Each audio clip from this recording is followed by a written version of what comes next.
मोहब्बत में नाकामी पर आशिक ने अपनी महबूबा को कत्ल करने के बाद खुदकुशी कर ली। मकतूला शादीशुदा थी, लाशें अस्पताल मुंतकिल।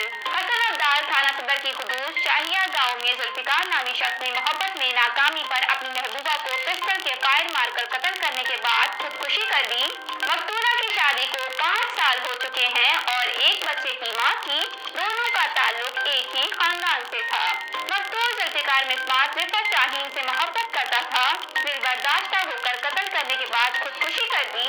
वाक़े की इत्तला मिलते ही मुकामी पुलिस और रेस्क्यू टीमें मौके पर पहुंच गईं और लाशों को तहसील हेडक्वार्टर अस्पताल हसन अब्दाल मुंतकिल कर दिया गया। वाक़े की तमाम पहलुओं से तफ्तीश कर रहे हैं।